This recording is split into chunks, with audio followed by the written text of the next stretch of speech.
also the interaction with these types of devices. And so accessing highly sensitive information via your mobile device is becoming normal.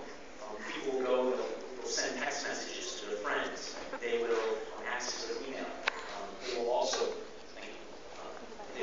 go and make financial transactions using their mobile devices.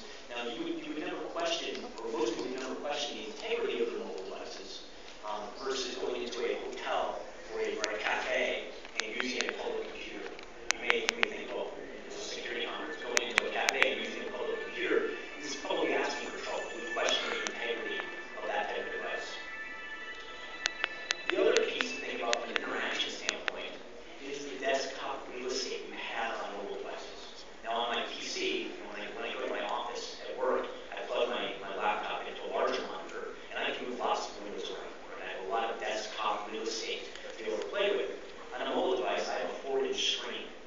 Now, what happens as a developer, or as a mobile operating system developers, they can't give you all the information that you're used to seeing, on your PC from a security standpoint on a 4-inch screen. So they have to make sacrifices. And sometimes those sacrifices result in cryptic or misleading messages being sent to the end users when there is a security problem.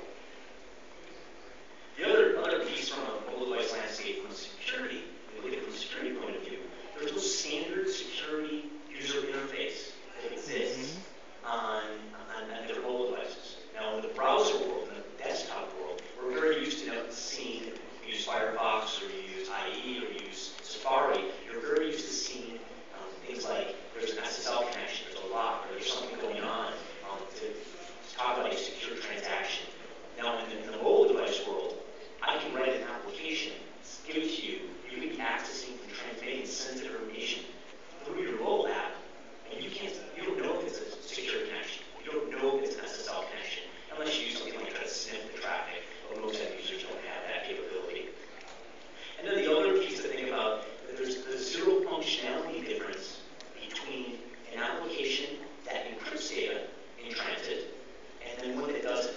Now, there's a security difference, but from a functionality standpoint, an end user entering their username and password into a mobile app and hitting go, if it's sending that information in the clear, the end user doesn't know, and the user, many times, doesn't really need to know. They assume that data is being sent encrypted, but in many cases, it may not be. And then the other piece to think about is that when there is an operating system flaw on a device, we're going to talk about this in more detail, that flaw will sometimes cascade to every single app that's running on that device. Because mobile app developers will go and take and use APIs that are made available to them to implement a lot of security controls. So if there's flaws in the security controls themselves, every single app that's written for that platform now has security issues that they need to deal with. So now what we're going to talk about is a few different mobile attack scenarios. And these are based upon the research that myself and my team have done in this area. So we're going to talk through some various examples, and then I'll actually show you some hacking demos, some mobile demos that we'll be able to walk through as well. So when we talk about the market itself, as an attacker, I'm a criminal and I want to attack the mobile market, the mobile device space, I'm most likely going to focus on these two platforms that are on the screen. iOS, who has it changes sort of month to month, but 40 to 50% of the market share, and Android, who has 50% of the market share. Now, BlackBerry, Windows Mobile, Nokia, Symbian, very, very small percentages. And as a criminal, I'm not going to invest my time in trying to attack those platforms because I want to make as much money as I can by gaining access to people's data. So just something to think about. The other piece to think about is that on iOS, that only runs on Apple hardware. With Android, it runs on basically anybody's hardware, and it's extremely fragmented. And so keep that in mind when we talk about some of the other issues throughout the presentation. So let's first talk about some iOS device attacks. Now, historically, a very good attack method would be to go after a jailbreak vulnerability in an iOS device, an Apple, iPhone, iPad, those types of devices. Now, basically, with a jailbreak, actually, raise hands. Who knows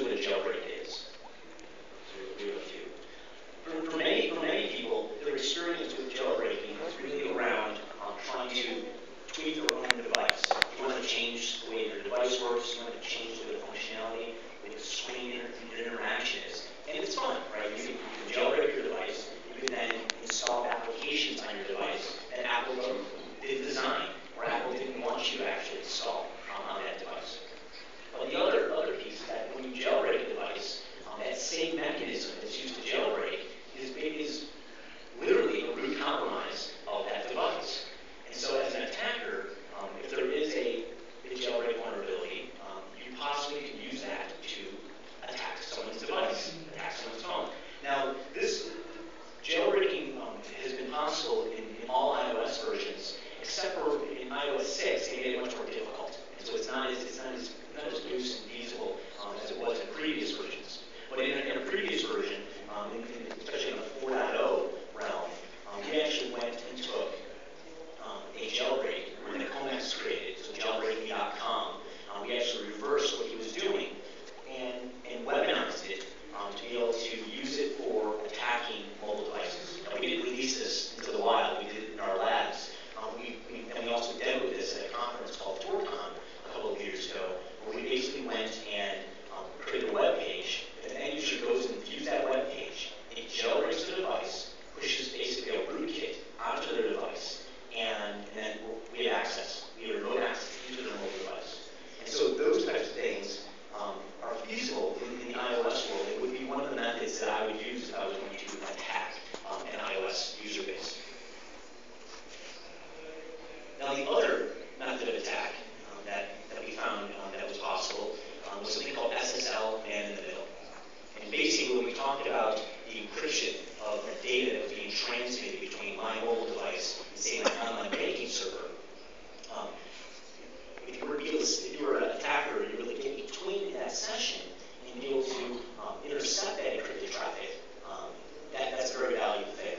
And so we weren't actually going and looking for this specific vulnerability, but myself and a colleague named Paul Kerr, a couple of years ago, were actually testing mobile devices. We had a bunch of different mobile devices in our lab. We wanted to see if applications were leaking information that should be encrypted, and then we were serving up basically mail-formed SSL certificates.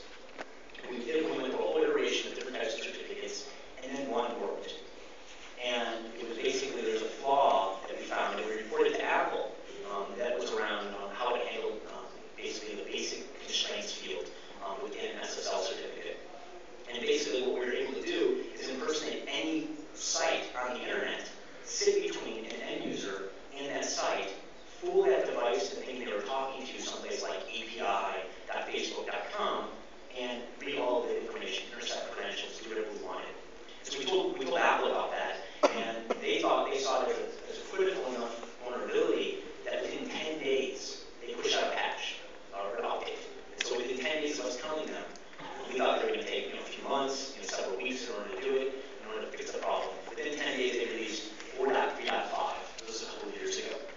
But the real piece, the lesson to learn here, is that at that point in time, any end user who's not using 4.3.5 was vulnerable to this. And basically any application, online banking application, anything they were doing on their device could possibly be intercepted. And so that was a big thing to learn. That one small flaw, but a big impact, that flaw that on that device cascaded to every single application that utilized SSL on that device. And so, big piece to think about here is how many users never upgrade their device. How many users never go and say, well, there's an update for iOS, I better update my device. Many users do not do that, and so they're still left exposed. Now let's talk about Android. So we're in the criminal hat, the attacker hat. If I was to go and attack Android devices, one of the first ways I would do so is via the Google Play market. So getting a piece of malware into the market is a path for you to get some malware onto your device. Now, Google had a very big problem with this. Malware was growing exponentially in the marketplace, and they were using a method of, when they identified it, they removed it. If users complained about it, they would remove it. But basically, it was like playing a whack-a-mole game, because malware popped up, they would get rid of it, and new malware would pop up. And so they decided to implement a solution called Bouncer. They implemented this earlier this year, and announced that Bouncer was going to scan every single application that was submitted into the Google Play market and look for malicious functionality. And so when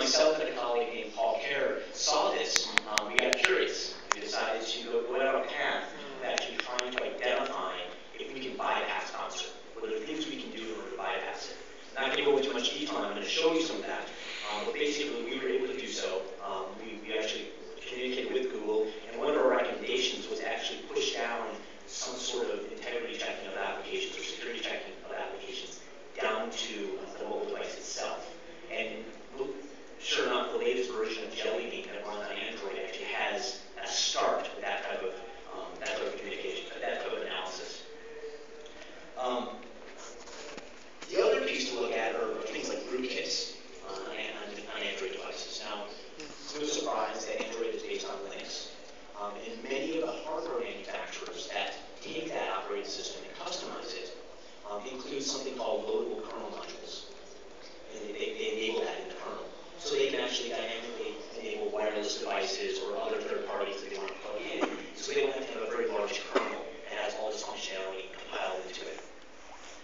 So looking at that, myself and a colleague, actually Sean Schulte, went and developed a rootkit that can be used on a specific Android device. We didn't make it for all of them. We wanted to see what was possible, and we were able to.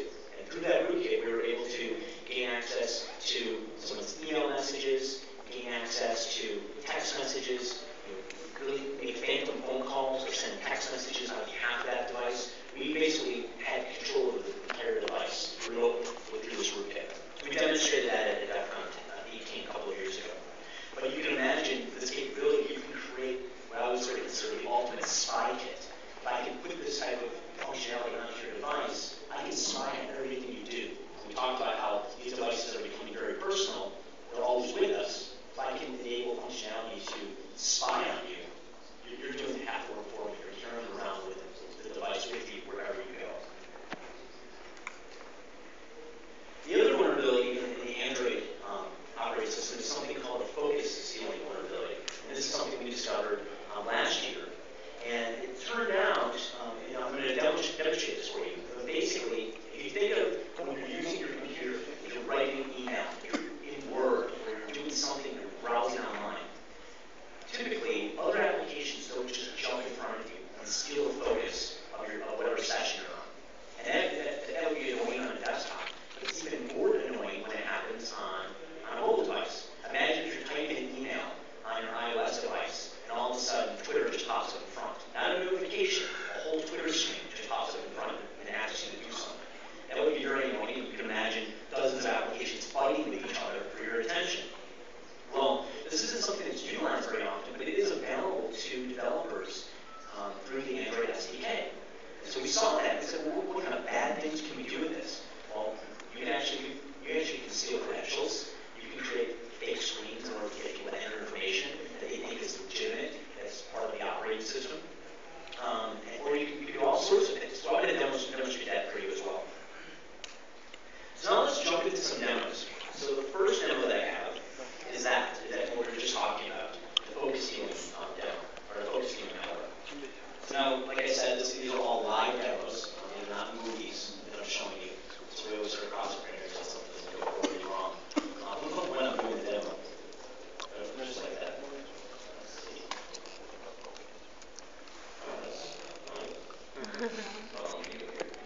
Okay.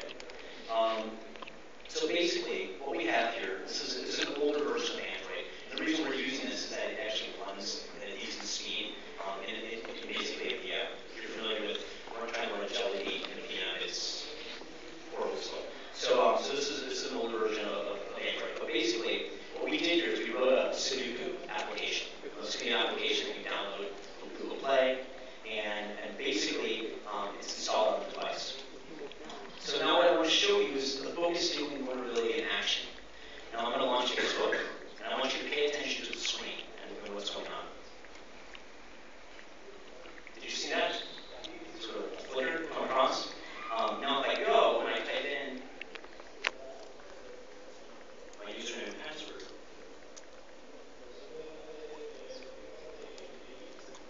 this is not my password. Log in. What we actually can do is send that information to a remote server. Now, in a VM, it looks a little hokey. We actually wanted to keep doing it. This is a demo today, just to explain it fun. But imagine in a while, if I was to do this to your device, you would go to log into Facebook, and you see a login screen. You say, oh, I have to log in. You type your username and password in, and maybe you're already logged in, and when you hit login, it actually goes away, and now you see your timeline in Facebook, and you continue working. In the meantime, I have your credentials, and you have no indication that the other application, Sudoku, is actually doing that. So what we did is Sudoku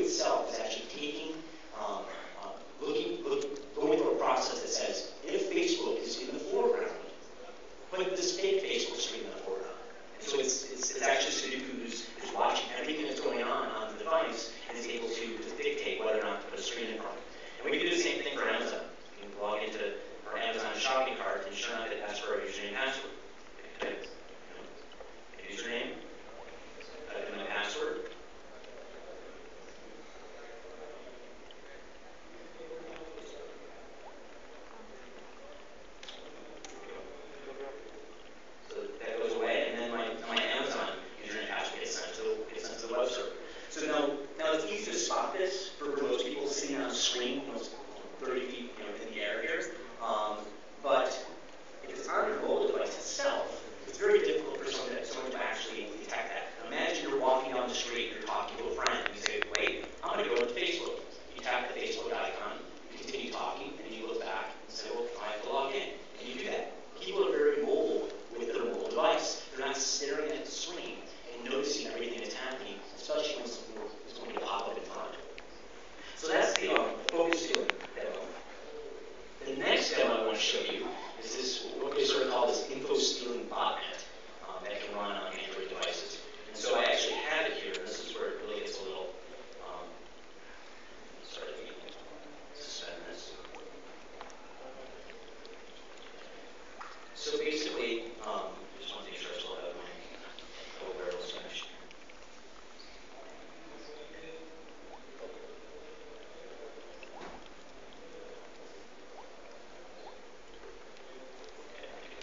Yep, I still do. Okay, so what I have going on here, I actually have this live. So I have a mobile device here that has the malware on it.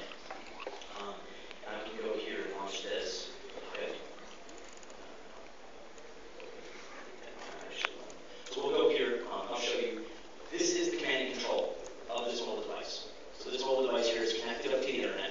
It's running an application called SMS Boxer, which looks like a completely benign application. And we actually had this uploaded and published in Google Play earlier this year. No one downloaded it because we charged $50 already downloaded. So no one actually went and paid for it. But basically, what you see on the screen here will be what the attacker uses. This is the attacker's dashboard. And if everything's still working, sort of look at this. It should still be phoning home.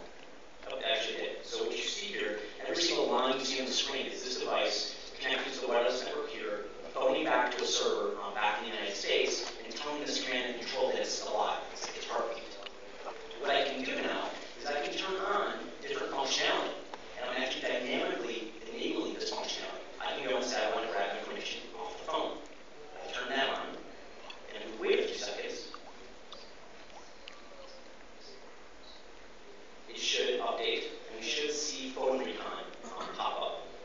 It says recon. You should see an X pop up in that screen. Yep, you see an X that displayed there. So now what we have is phone recon, information about the phone. This was sort of the first stage we were able to do with this piece of malware. We also wanted to do other things. We wanted to grab contacts off the phone. So I can go and say I want to grab contacts, and wait a few seconds, and when it phones home again, it'll actually upload its contacts to me on the server, on the attacker server. So in the interest of time, I'm going to enable a couple of these. We also can grab phone records. We also can grab SMS records. And then we can also grab photos. So you see the grab contacts. I can click in here and see contacts. There's just a few accounts that are in there. And then I can go and some other stuff will get turned on. Then what I can do is if I want, we'll test this out. We'll see how this works. I actually can take a photo. You guys are taking a lot of photos of me. So I'm going to take a photo of the audience here. Take it this way. Good. Raise your hand. So now what we'll do is we'll turn on grab photos. So I'm going to grab the newest photo from this device. Now this is where you sort of pray and cross your fingers because we're dealing with a lot of moving parts. We have a wireless network at this conference. We have a server out on the internet. We have a device, and sometimes things don't like to play along. So we'll wait a couple seconds here and see if it actually will upload a photo to that server. So there it did. It uploaded it. Now I see. There you go. Here's the audience. You guys see in the back waving their hands there. But yeah, so it's able to grab it. Now I'm going to quickly turn this off before it saturates sort of the data line here. So every 10 seconds it's going to try to upload that photo. Some of the other things I'm able to do, which are kind of fun. Let me take this here. Something called hijack.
Now it's only one node of that botnet, but I can type in a URL here and hit attack, and this device will open up thousands of connections per second against a target that we are looking to take down. Now, one device in one person's pocket versus a web server, not going to be a big battle, right? The device is going to really put a dent in it. But imagine if I get this piece of malware installed on everybody's room, and I type in attack, and we attack the security zone website. It'll probably saturate it, maybe take it offline until someone actually figures out what's going on. So let's go back to the presentation. Talk about some stuff in the future. Now this is where I got in this part of the research, I basically got to think about what is the world going to be like in the next 5, 10, 20 years with mobile devices. So today we know, based on the amounts of malware that we're seeing, we have 200,000 samples in our collection in our labs, and most of it being written towards branch, right? But we know that criminals are retooling their techniques to attack mobile devices, mainly because they know that the information that's on PCs is becoming less valuable. My laptop here basically has this presentation on a couple VMs. But my phone has a lot of personal information, things that are valuable to criminals. And so the criminals are retooling their skills and their techniques in order to attack mobile devices.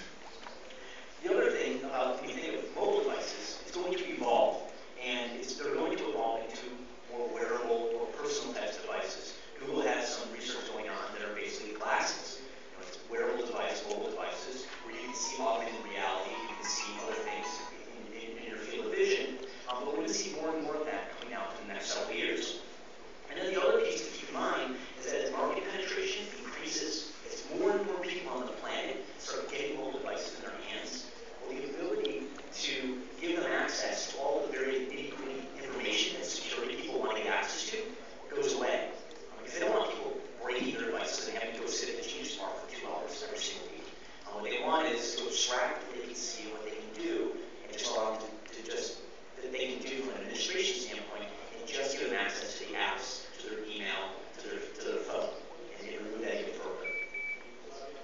So let's talk about a couple different scenarios. One of the examples is something called a sleeper cell app. So the concept is, I'm a criminal organization. I go and I hire some very good game developers, and I have them write me a really great game. So it's very playable, because it's addictive almost, in order to play this game. And I have them, I then go and I publish that game within the marketplace.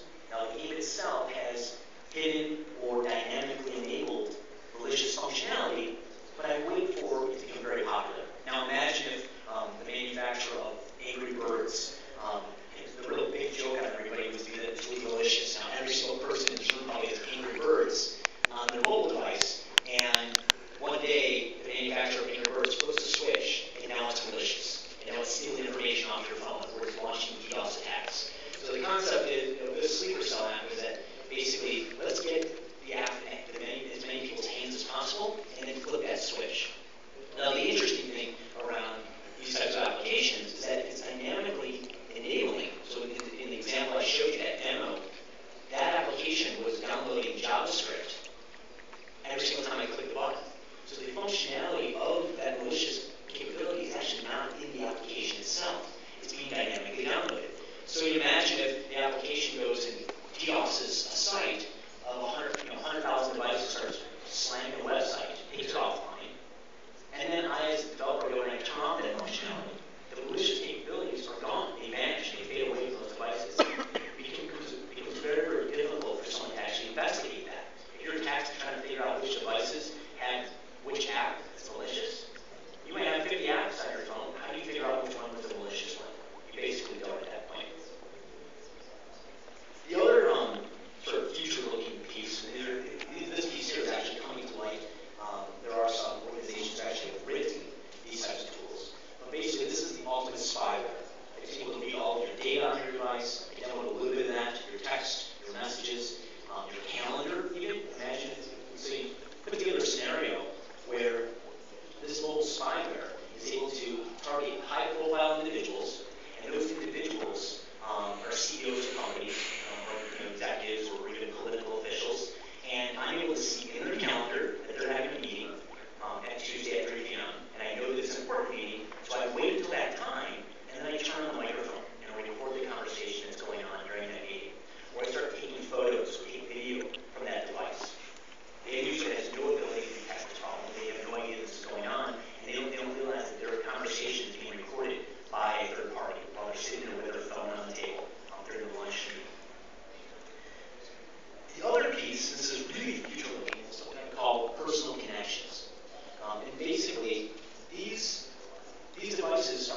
so close to our person and part of our lives is that you basically can go and attack the person themselves physically because they have a device in their hand. So when I was giving a talk at DEF CON this year, someone's Android device in the audience exploded. And if you saw it, you can Google search this, look for DEF CON 20, phone exploded. Someone sitting in the audience, their phone exploded, started on fire, they pulled it out of their pocket, it was blue flames, burst into flames, they threw it on the ground, and it started the carpet on fire. So when I saw that happen, I was on stage getting ready to give my talk, when I saw that happen, I thought, well, if that can happen by mistake, maybe someone will be able to overclock the device or create some malware that will do it on purpose. And so in the future, if you combine all these technologies together, if I physically know that you're located someplace, I may be able to burst your phone in flames and physically harm you and the people that are with you. The other piece is sort of another physical harm piece, is that there are techniques that people can use with sound that'll make people feel sick. There's certain tones you can play that'll make people get nauseous, they throw up, because there's a tone you can't hear it just plays the tone and it makes you sick. Well, imagine if I can write a piece of malware and get it on everybody's device in this room, and I invoke that functionality. Now everybody's audience starts getting sick. Instead of blaming it on their mobile device, maybe it's a gas leak or some chemicals or something in the air that's causing a problem. That would cause chaos in the room that we're in. And then they clear out the room, everything's fine, everybody comes back in, and I enable that again, and everybody gets sick again. And so would someone really think that it's mobile devices causing a physical harm to somebody? Probably not. It's possible. Possibly they would not think of that as one of the likely causes of the situation.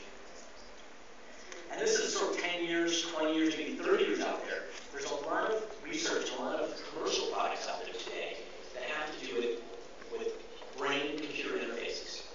Basically, there's games and devices you can buy for a few $100s that allows you to play video games with your brain. But in the future, there may be the capabilities for you to actually record people's thoughts. There's research going on today at universities that can actually take speed thought to text at around 80 to 90% accuracy. And so imagine 10, 20 years from now when